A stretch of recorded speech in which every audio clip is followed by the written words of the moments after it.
ओम पशुपतिनाथाय नमः। हर हर महादेव। जय भोलेनाथ। नमस्कार दोस्तों, मैं हूँ रेखा। आप सभी का आपके अपने YouTube चैनल पर स्वागत करती हूँ।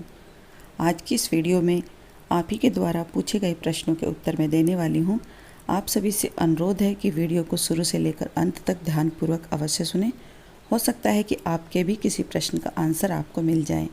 वीडियो देखने के बाद अगर आपको मेरा ये वीडियो पसंद आए तो चैनल को सब्सक्राइब और बेल आइकन को प्रेस जरूर करें, ताकि इस तरह की महत्वपूर्ण वीडियो का नोटिफिकेशन आप अपने फ़ोन पर देख पाएँ सबसे पहले आपका प्रश्न आ रहा है कि दीदी, सुबह की पूजा के बाद अगर पीरियड्स आ जाए तब हम क्या करें?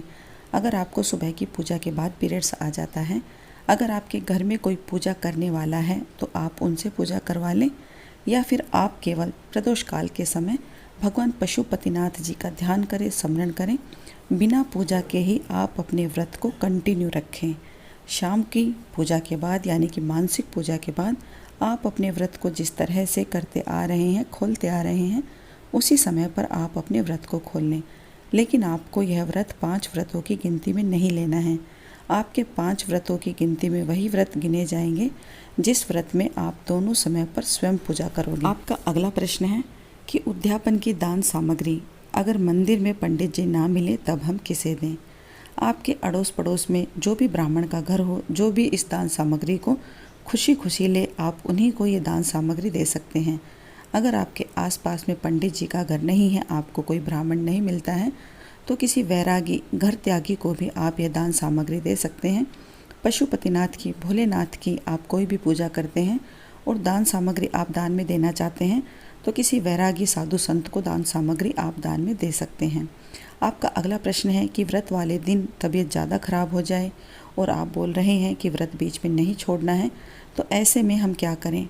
अगर आपकी तबीयत बहुत ज़्यादा खराब है तो आपको पशुपतिनाथ जी का स्मरण करके, क्षमा प्रार्थना करके आप अपने व्रत को बीच में ही छोड़ सकते हैं, क्योंकि सबसे ज़्यादा ज़रूरी है आपका स्वस्थ रहना। अगर आप स्वस्थ रहोगे, ठीक रहोगे, तो आप पशुपतिनाथ जी का फिर से संकल्प लेकर भी आप अपने 5 व्रतों को पूर्ण कर सकोगे। तो इसलिए अपने मन में किसी प्रकार का वहम ही ना रखें कि उन्होंने मना किया है, व्रत को बीच में नहीं छोड़ना है। अगर आपका स्वास्थ्य ठीक नहीं है तो आप इस व्रत को छोड़ सकते हैं। कोई भी भगवान या देवी देवता ऐसे फल या ऐसे फूल या ऐसी पूजा को स्वीकार नहीं करते जो अंदर से मुरझाया हुआ या सूखा है। अगर आपका स्वास्थ्य ही ठीक नहीं है, आपने अपने सर पर पट्टी बांध रखी है, आपका चेहरा मुरझाया हुआ है, तब ऐसी पूजा को भगवान भी स्वीकार नहीं करते। आप निसंकोच बीच में क्षमा प्रार्थना करके अपने व्रत को स्किप कर सकते हैं। जब भी आप स्वस्थ हों, अच्छे से पूर्ण रूप से सुखी हों, तभी आपको इस व्रत को पूरे आस्था और विश्वास के साथ रखना चाहिए।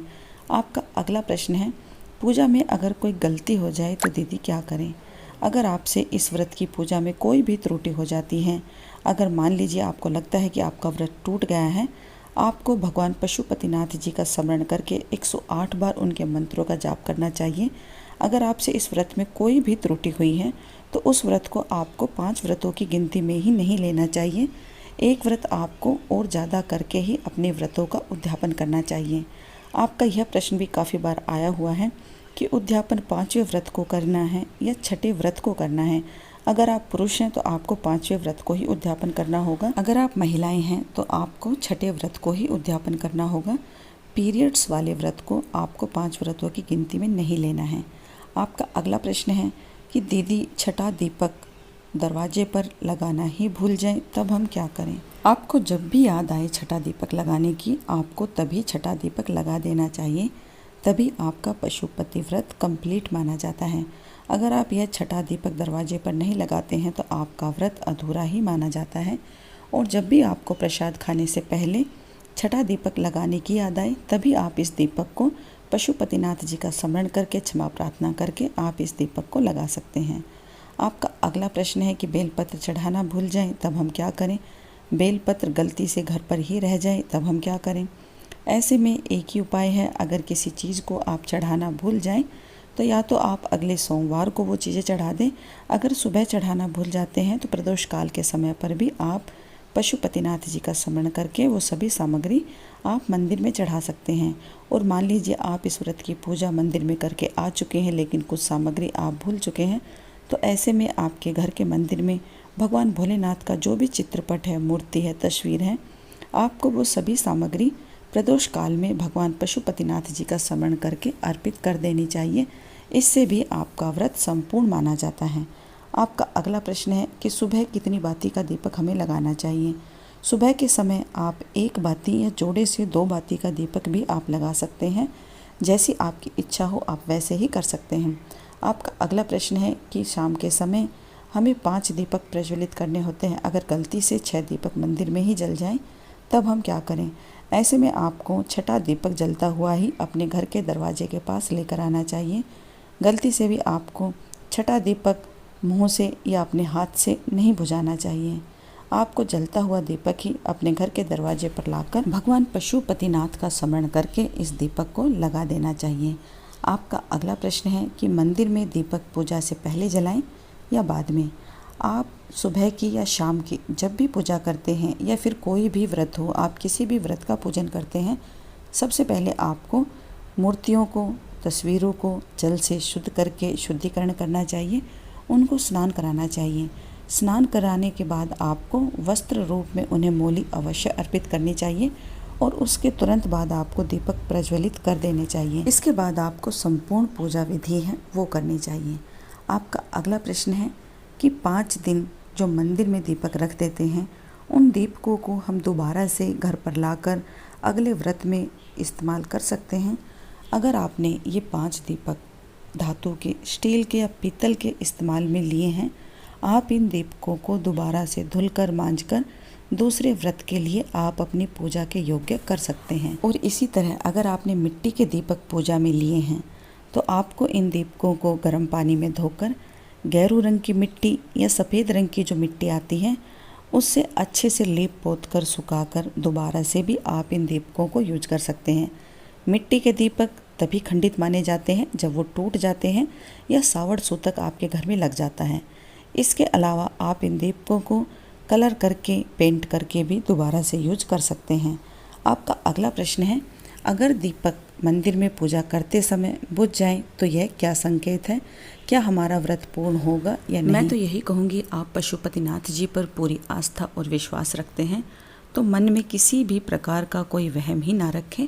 भगवान पशुपतिनाथ जी पर पूरी आस्था रखें। अगर हवा के झोंके से, घी तेल कम की वजह से भी अगर दीपक बुझ गया है तो भगवान पशुपतिनाथ जी का स्मरण करके आप फिर से उस दीपक को प्रज्वलित कर दें और अपने मन में किसी प्रकार की शंका ही ना रखें। पशुपतिनाथ जी सबकी मनोकामना पूरी करते हैं, आपकी भी अवश्य करेंगे। आपका अगला प्रश्न है कि ये जो 5 दीपक मंदिर में रख कर आते हैं और जो दरवाजे पर दीपक रखते हैं, बाद में उन सभी दीपकों का क्या करें? मंदिर के दीपकों को आप मंदिर में ही रखा रहने दें। अगर आपको वो दीपक उठाने हैं तो आप उठाकर उन दीपकों को किसी पीपल वृक्ष के नीचे भी रख सकते हैं या कहीं साफ स्थान देखकर मिट्टी खोदकर आप उन्हें दबा भी सकते हैं। लेकिन आप दीपकों को उठाकर कहीं कूड़े करकट में बिल्कुल भी ना फेंकें। और इसी तरह 6ठा दीपक भी आपको उठाकर या तो किसी पीपल वृक्ष के नीचे रख देना चाहिए या किसी साफ स्थान देखकर आपको मिट्टी खोदकर उसे दबा देना चाहिए। आपका अगला प्रश्न है, शाम की पूजा में भोग प्रसाद के लिए हम सूजी का हलवा, आटे का हलवा, पूरी, पराठे, खीर या कसार क्या हम बना सकते हैं या नहीं? तो देखिए, मैं तो यही कहूँगी, सबसे श्रेष्ठ होगा इस व्रत को फलाहार करना, फलाहारी चीज़ों का ही प्रयोग करना। अगर आप फलाहार ना कर पाएँ तो ऐसे में आप एक समय प्रदोष काल की पूजा के बाद मीठे अन्न का प्रयोग निसंकोच बेझिझक आप कर सकते हैं। उसमें आप कसार बना सकते हैं। मीठे रोटी, पूरी, पराठा, मालपुए, पुए, खीर, चूरमा, ये सभी चीज़ें आप निसंकोच बना सकते हैं। ऐसा शिव पुराण में वर्णित किया गया है। शिव पुराण में बताया गया है कि बाबा भोलेनाथ का कोई भी व्रत आप मीठे अन्न का रख सकते हैं। आप चाहें तो शिव पुराण उठाकर देख लें, पढ़ लें।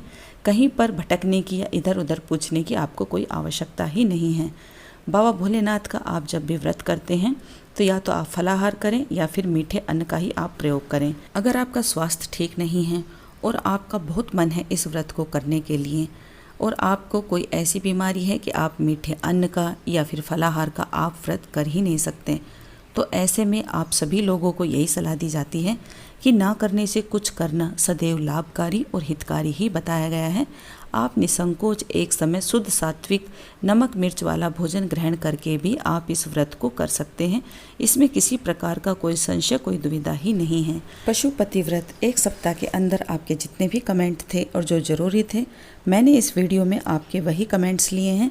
अगर फिर भी आपका कोई प्रश्न है तो निसंकोच आप कमेंट करके मुझसे पूछ सकते हैं।